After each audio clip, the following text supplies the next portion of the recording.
some questions for the guys. And once I've done that, I'm going to ask anyone in the audience if they've got anything they'd like to ask anyone on the panel. So, with no further ado, I'd like to take both these two back to 1990, which is, I appreciate, a long time ago for both of you. Painkiller came out in September, Rust in Peace came out in September. Both your bands ended up on tour, on that North American tour for those albums. And David, first of all, I would like your recollections of that time. Not just that, I'd also appreciate a little bit of insight into where Judas Priest sat in your sort of musical upbringing to that point. Well, I'll answer the second one first. Unleashed in the East, game changer, right, for me. I bought a lot of records in the little record shop, kind of like what you have here in Wolverhampton. For those of you from Wolverhampton. Most of you aren't, you came from all over the world, so thank you for that.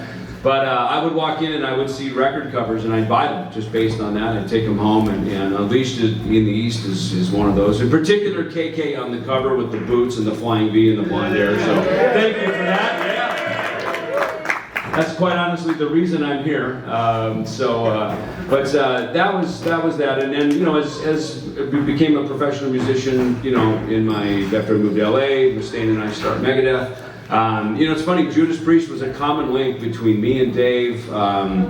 Kerry King from Slayer, when he played with Megadeth for a short period, we'd always kind of geek out over our Judas Priest records in different phases of Sad Wings and Stay in Class and all this stuff. And that's how we got to know, of course, Les Binks on drums down there, right? So fast forward, we're getting ready to put out the Rust in Peace album, and we came here first to do a Clash of the Titans tour, Slayer, Megadeth, Testament, Suicidal, and we got word that we would be supporting Judas Priest on the Painkiller album, which to me was a huge shift, I think, even for Judas Priest. Like, man, really upped the game in riffing, and obviously Scott Travis joining the band and everything like that. But that was where KK and I became friends on that tour. We'd see each other in the hallway at the arenas and chat, and just got to know each other and just developed a friendship, and that just continued on over the years. And when Tim joined the band, we played in Mexico together, and we played festivals here in Europe together with I guess probably Jugulator that was, right? So that's where it all started for me and KK becoming friends, and Tim as well. Ken, a question for you, and we did talk about Painkiller while we were writing the book, and you said that it wasn't a reactive album to what was going on in the world at that time, because obviously 1990, 1989, 90 was the epicenter of thrash metal. Bands like Megadeth were everywhere, Slayer, Metallica were everywhere. Yet Judas Priest came out with this incredibly heavy album, following a less heavy album. In retrospect, do you think you were influenced by what you were seeing around at the time in terms of these technical bands and the heavier elements? Yeah, no, it wasn't that at all, really. I think it was probably the fact that Dave Holland had decided to part from the band. But you know, I mean, I think Dave will, you know, confirm this. As a band, you're not only traversing through your life, you're traversing through these decades. And there are changes, people changes, the economy, there's wars, and lots of things happen. But also as musicians, you know, you're always kind of pushing the boundaries of what you do as far as wide as you can, really. And I think Judas Priest always did that. And I think the thing is, when Dave decided to depart, I think it was then that we thought, you know, we had recollections of Les Binks. Yeah. You know, playing stuff like Exciter and stuff like that. Yeah. Will we be playing that tonight, guys? We'll see. But and obviously then we thought that we will just ratchet things up to be able to expand our songwriting. You know, myself and Glenn, really, with the ability of that really fast kick drum type of thing, similar to what we were doing much earlier. And it was that opportunity that brought about the Painkiller option, you know, to be able to write those songs in the way that we did. So it did influence us, you know, what was the capabilities of what we could achieve on the drums, really. Interesting stuff. On a sort of more focused question as regarding your book, which we're here to talk about tonight as well. Having left Megadeth and come back on slightly different terms as you were when you left in the first place, would it be fair to say? Do you think you were more focused with Tom here's help, heavily geared into the sort of marketing side of things? Do you think you were more focused into the more personal element of what you can do in conjunction with what you were doing in Megadeth than before? Or is that just something that's a necessity nowadays in terms of how the music business has gone? Yes. All of the above. Well, you know, I think, you know, for Ken and I, or KK, sorry, my friend Ken, my rock star KK, we are founding members of bands that wrote songs that changed the course of metal history. Not through any doing other than just at the time we started our bands. As I was listening to a lot of Judas Priest this last month for preparation for tonight, it became so clear that Priest and Megadeth are so similar because we've been here for many decades, many different drummers, in our case even guitar players as well, and the songwriting style that's gone along with that. And one day, I think the thing happens that we probably always fear the most is, what if this ends? Like, what if this stops? And one day it did. Dave called up and he said, I have to quit Megadeth. And he had gone through some health stuff and he had to quit. And I sat there and I went, oh fuck, what am I going to do with the rest of my life, you know? And you find, you know, so much of our livelihood, our income, kind of our purpose of what we do every day is like gone. And it's a very weird moment. And so I got busy. I just started playing. I took about a year. And then I just realized, you know, I produced a little and just various things, and I just realized, you know what, I have more fun with the bass in my hand. And I started playing with some people, and I didn't know what to do. And I think maybe Ken and I are probably very similar in that way, that, you know, we've been in these bands and you kind of don't know, what should I retire? Should I stop? Should I play? And so moving forward, you know, the time came for me to return back to Megadeth. And it was on much different terms, and I think a better friendship between me and Dave. I think we both got some time away from each other, and we realized we're better together, and we realized the strengths that we have, and I've always known my role in Megadeth, and I think that's why I've survived all these years, and I'm the only other original member. We call it stay in your lane. You know, like when you're driving, stay in your lane. They don't do very well here. Yeah, exactly. So, but I think, you know, as KK and I started talking here, just in recent years, just kind of connecting. By the way, we have a friend here, Todd Decker. Is he here? Where's Todd? There's Todd. To give a big hand to Todd for helping put a lot of this together tonight. Todd is a mutual friend of me and KK's. He lives by me in Scottsdale, Arizona, and just because we're friends and too stupid to not to quit, we just keep going, you know what I mean? And so here we are. And I also want to give a big shout out to KK for letting us crash his house here. We're in his house at the steel mill, and for coming out of retirement to fucking play some Judas Priest songs, right? So let's get it on. Where's AJ? Come on, you gotta get up here. Yeah, Here's our guitar partner here. He's coming. Bring him up. Come up here. We don't have a chair place to stand. Come on. He's from Wednesbury. He's a bit shy. Is that AJ? Come on. He's hiding away. AJ's my sidekick tonight, and and we're really looking forward to it. He was up there probably practicing or having a beer, weren't you, mate, or something like that? Yeah, both. I've got a question for two of these other legends sitting to my left here, Tim Owens, Les Binks.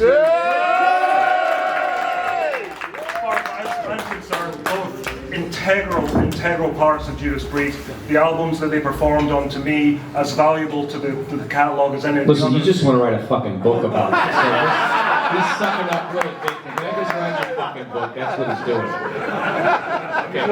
We should do these. No, seriously. No, joking aside, having been in Judas Priest, been on great albums, moved forward into doing other things in life, how do you view the sort of the part you played in the band with retrospect now? How does it feel for you, both of you? Well, I feel great. I mean, Les's part's it's still there. Mine's been erased a little bit. So at least you can buy Les's fucking records. But listen, Judas Priest was a fantastic time for me. I mean, the songs, the friendship we had, it was like a family. We did everything together. We went to dinner, we hung out, and probably more than any band. It was the worst part about being in Judas Priest is this is a weird thing to say, and I've said it for years, is I lost my legends because we became friends and family. So it's like you had guys that are on your wall, and next thing you know, you're like, it's like your family and your friends. So you feel it's like I think I've lost my legends because they're family now. But I couldn't have been treated any better by everybody involved, and we had so much fun. And the albums are so fantastic. I mean, Jugular and Demolition is great. And some of the best live records. Yeah. And No doubt. so it was a great time for me. I could, I look at, I wouldn't be doing what I'm doing in life. It was my college, wasn't it? Exactly. You know? Exactly. And then I graduated college and did other stuff. Lance, how do you feel? How do I feel? Well, the one thing that was missing from Judas Priest was they needed an Irishman in it.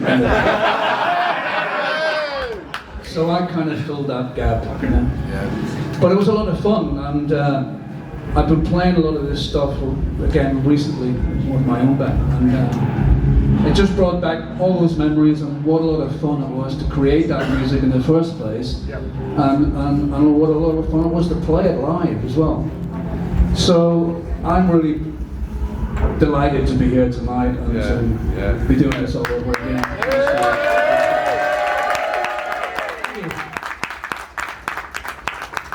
One last question for anyone who wants to contribute before I throw the questions open to the floor. I know everyone here, I'm sure, wants younger generations of musicians to come through for the whole metal genre to continue. We've got AJ on the end, who's a member of a local band, Hostile, who I know are huge in the area and making their way in the business.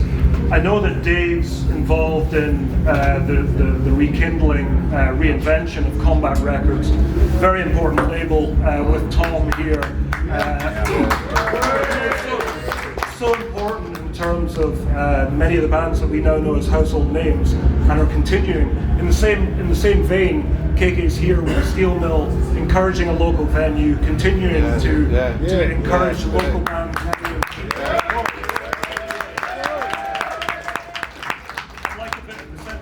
Maybe Tom here in the end could give me a sense of how important it was to bring Combat back to life. Man, it was so.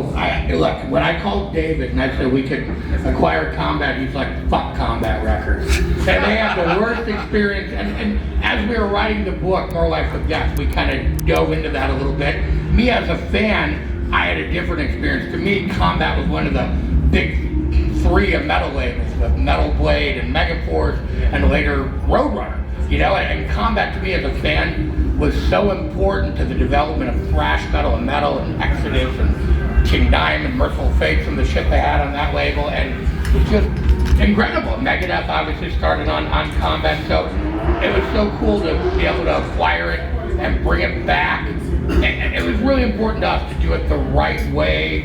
I mean, we really tried to keep true to the origins of the label and what it was about, but to be modern and move forward. We just did a deal with Century Media to reissue some of the catalog with them, and me and David just put out our new Sleeping Giants record on Combat, because this work I started on Combat, I was back on fucking Combat. So, and we got our cool Melody Myers, who does all of our imaging, and it was just so important to us to stay true to the label as it was, but move into the future and try and reinvent and support new artists and young artists. But we've also signed some of the classic artists like Sword, and put out new stuff like Hatchet and Mark Rizzo, and it was really important. It's so important to support the new bands coming up and just stay true to the roots of where we all came from.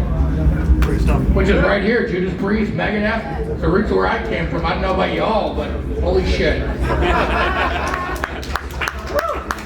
Great. On that note, given where we are with time, I'm happy for anyone to stick their hand up in the audience.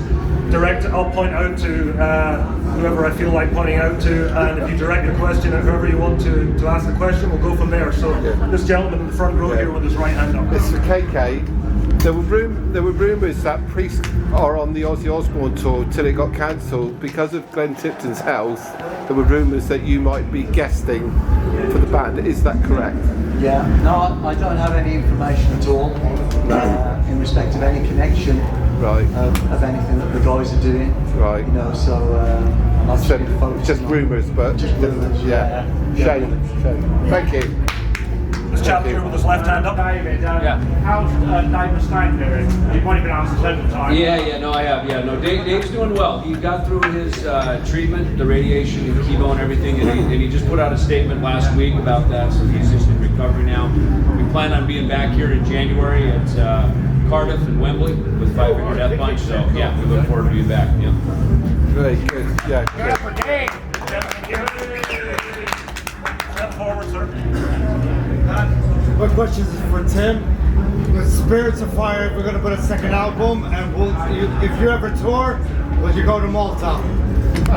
Well, If you know where Malta is. we were supposed to go to Malta.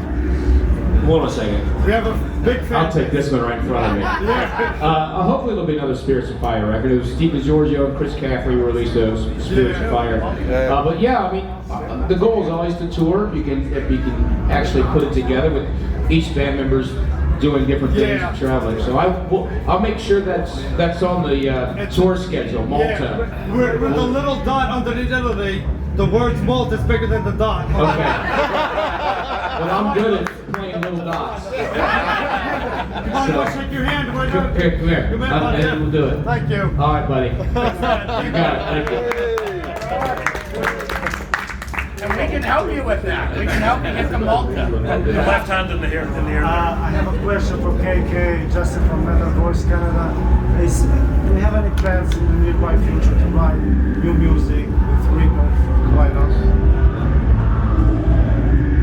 Well, yeah, I mean, we haven't talked about any plans for any new music. I think for myself, you know, this has been something I've been looking forward to, really, to play this venue.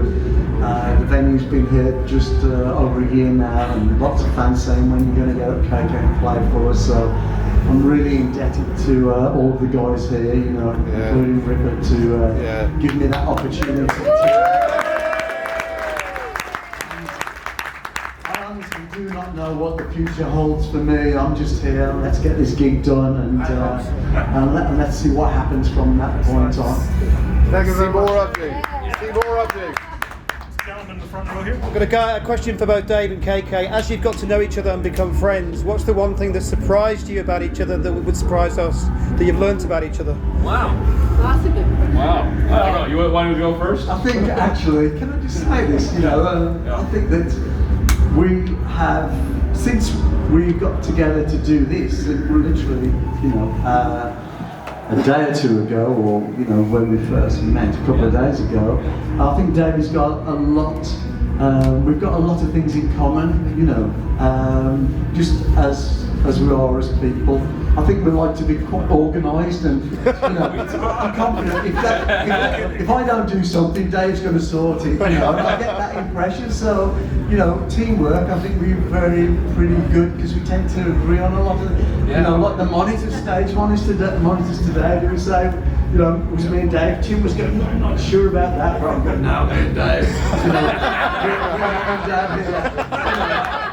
And so we're a bit like that, really, you know, and perhaps we like curries and beer and maybe the same women. Probably all that. Yeah. Well, I'm glad they're organized. If I'm not, Dave doesn't drink beer, but I do.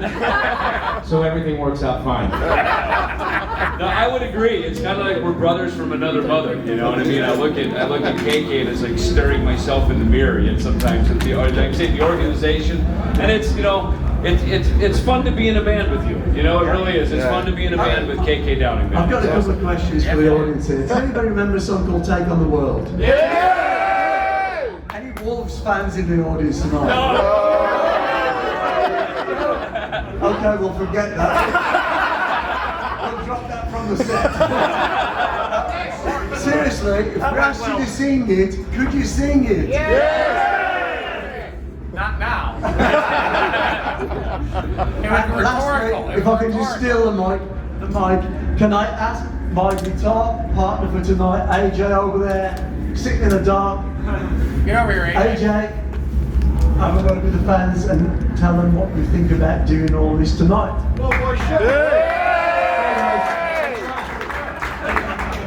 Well, first of all, what an honour it is for me to be sharing the stage with such metal icons. Yeah. And the fact that they picked me to play with them is just the biggest.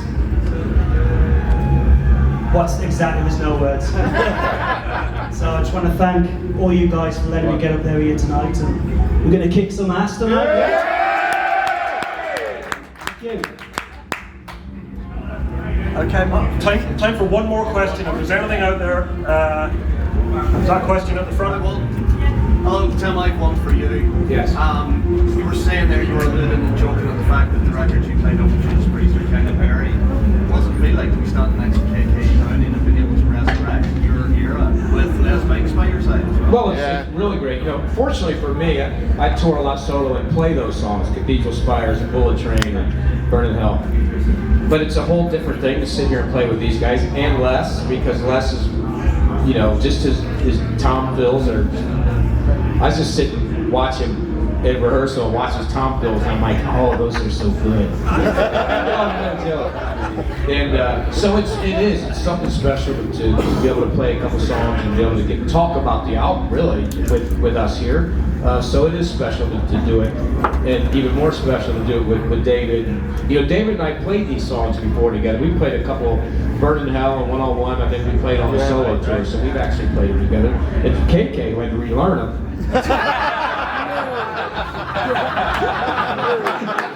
It's true. It's true. But AJ even knew him. but to put things to bed, what we some people refer to as the Ripper era, you know, with Priest.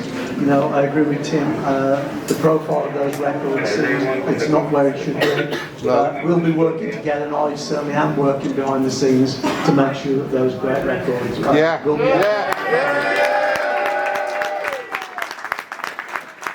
One more. Lady in the front.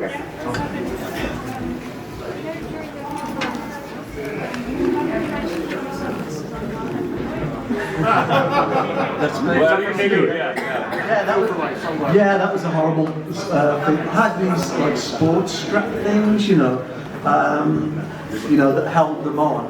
But they weren't much use really because of the sweat, the perspiration, you steam them up, you know. So it was, I was pretty much playing blind. And if I look back, I'm kind of going like this. What people do, you know, and it's a bit scary, but I guess by that we were so deep into the tour, I guess I could have literally done it, you know, blindfolded. You know what's funny about that? When we play evening festivals and the sun is right in our eyes when we go on stage, right before we go on, we have a group decision: are we going to wear sunglasses or not? And it's always, are we going to go KK tonight or not? Give me that. Perfect genre.